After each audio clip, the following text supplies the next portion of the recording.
many people over the years that have had bad breath, had acid reflux, maybe they're bloating, they get really, really low on energy, and there's signs of problems in their gut.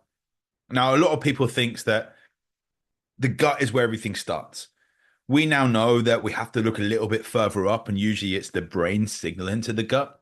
But one of the mistakes I see people make when it comes to improving their gut health is that they don't actually repair their gut.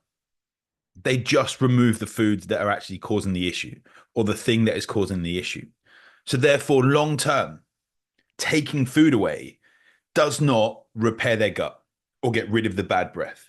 Now, what usually happens is that they will take this food away, the inflammatory foods, shall we say, the stressor that is causing them to have issues. And weeks, months, maybe even a few years will go by, and they will just forget that it was this food that was causing the issue. Now, as a result, they then just get a little bit slack. That's probably not the right word. If people are doing this, you might get offended by that word. I'm going to use it anyway. You might get a bit slack and you start putting that food in. Now, because you've just taken that food away, some people, but very few people will actually repair their gut just by doing that. Some people may improve their diet elsewhere, get nutrients in, the inflammation's gone down, they've repaired their gut. But most people, I'm talking 99 out of 100 people, will have that food. The stressor is still there, or it's got worse, other than food. And they then have that reaction once again. So they go through this vicious circle. I'm going to cut out dairy again. And then they have dairy out for months, weeks, years, put it back in. Oh, dairy's the problem. I'm going to take it out again. And then they go and get oat milk and become one of those sorts that have oat milk lattes and things like that. No offense. And put that back in and so forth. I just realized my wife has oat milk lattes. Hope she doesn't see this video. But then they take it out again and put it back, take it out. And it's this vicious, vicious circle. And I have to ask people when it comes to their nutrition, do you actually want to remove foods? Because we do have to remove some foods for a small period of time whilst we repair what is going on. But a lot of the times, unless you have a full-on intolerance or a full-on allergy to a food, you should be able to fix this lining, this gut lining and the gut microbiome to a place where you can have that food. It may not be always that you can have it every single day, but that you don't get such a severe inflammatory reaction that you have to cut it out for good.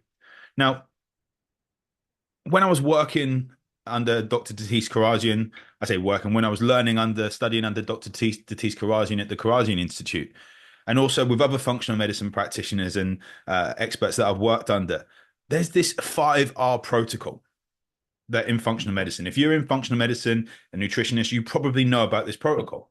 And it's a really, really powerful thing. But a lot of people only do the first R. So remove, replace, re-inoculate, repair, rebalance. And a lot of people are just doing this first R. They remove the food and they stop getting the symptom. They think that it's repaired and then go back to having that food. And that's the problem. So we have to go through this full protocol, which is what I support clients for if they've got gut issues going on. And this can take a little while. It's not a 6-week, 12-week transformation. This is over a few months, which is frustrating for a lot of people because we have to remove the stressor. Now, the quickest way to know what the stressor is to do an elimination diet. We might have a little idea of what's going on, but do an elimination diet if it's a food that's stressing, or we can test. There are some good tests out there, depending on how your immune system is, if they're going to show up the right thing. So we remove the stressor. If that's food, that's a bug. Maybe you've been away and you've got a parasite. Maybe it's yeast, candida overgrowth. Maybe it's bacterial. But we have to remove that stressor. That's the first R. And that's what a lot of people do. They remove the stressor and then just don't do the rest of the protocol. So then we have to replace that, the digestive enzymes in there that are probably a bit deficient. And this is really bad if you get an acid reflux and you've removed because people are thinking that it's high stomach acid that's caused it, but actually it's low stomach acid.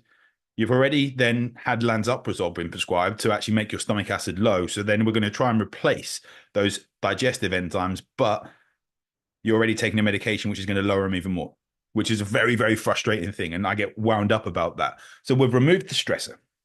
We then had to replace the digestive enzymes to allow for better digestion. So we have to do that, and we have to work out what is going to work better for you.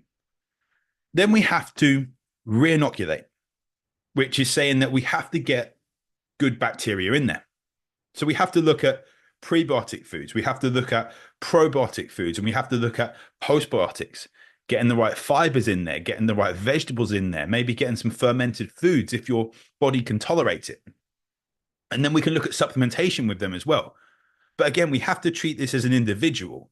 If we don't treat people as an individual, we risk actually making things worse, because someone might be reactive to some of these probiotics, some of these certain strains. Some people may not need certain strains. So then we overload certain strains. So we have to work on this. And then people look, we're just going to have some probiotics, but the body can't work with them. So we need to give them postbiotics, the things that actually, the butyrate and short chain fatty acids that are actually created off the back of it. So we have to get the right supplementation in there. So we've removed the stressor, we've replaced the enzymes, and we've re-inoculated the gut with good bacteria. Now we've got all those things going, so we have to repair the gut lining. We have to repair the gastrointestinal tract, the gut. And we do that by, again, looking at giving it the specific nutrients it needs, whether that's getting high levels of antioxidants in there, whether it's getting good levels of zinc, whether it's getting the right fish oils. I'm not talking about just going down your local supermarket and getting here's an omega-3 supplement or something like that. They're not going to be the high quality ones that are going to get you the results. We need to get a good protocol in place here. Then we have to rebalance. And again, people go through the remove and they do it for weeks, they do it for months. And then they think they're good, they're repaired, and then put the food back in and get some bad results. And I've seen people remove, replace, re-inoculate, repair, and they don't rebalance. And when we're talking about rebalancing your lifestyle choices, so the other things that cause a lot of stress, if you've got poor sleep, I've seen people do all the first four, but then not repair their sleep apnea. I've seen people do the first four and they're still overweight. So they're not working on that.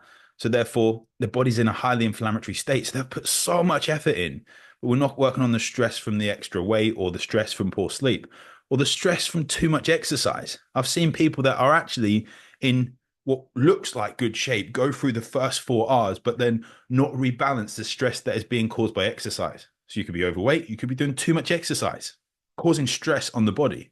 This could be you're doing too hard, high intensity interval training, or you're doing HIIT work, you're doing loads of cardio, even you're doing too much weight or too many weight training sessions, you're doing too intense, too long endurance work, or whatever it is, doing the wrong sort of exercise. The stresses that are on your body, the psychological stress. I've seen people do so much with their nutrition, with their training, but their psychological stress hasn't been taken care of. Their breathing isn't effective.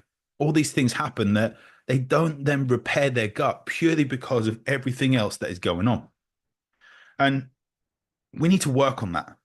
Sometimes that will be perception. Sometimes it will be just doing some psychological aspect. Maybe it refer to someone that deals with that side of things. Maybe it's trauma that we need to deal with, whatever it is that we're looking at in order to help the body. But until we go through these 5 R's, what usually happens 99 times out of 100, you put in a lot of effort to keep that food out. You add stress in because there's probably a food you like that's causing an issue. And that stress is then just like the discipline to stop that stress is wasted, because then what happens is you then put the food back in and you haven't actually fixed anything. You're back to square one. So if we can remove the stressor, replace the enzymes, re-inoculate with the right bacteria, repair the gut lining, and rebalance the lifestyle choices, you will find so many more benefits, so many more results you will get from improve when you're working on your gut health. Now, if you need support with this, because I understand it's a lot, the 5R protocol is a lot, and any health aspect is a lot, because you Google things, you look at influencers, maybe you look at my stuff and think, oh yeah, like all this stuff, I can go and implement it. There's so much information out there. Work on something specific for you. If you need support, you want to speak to me to actually work with you as an individual, drop me a message. and we'll get on a call. If you're local, we can grab a coffee, grab a tea, and have a chat through it. Make sure that we actually get along to actually push you forward with your health.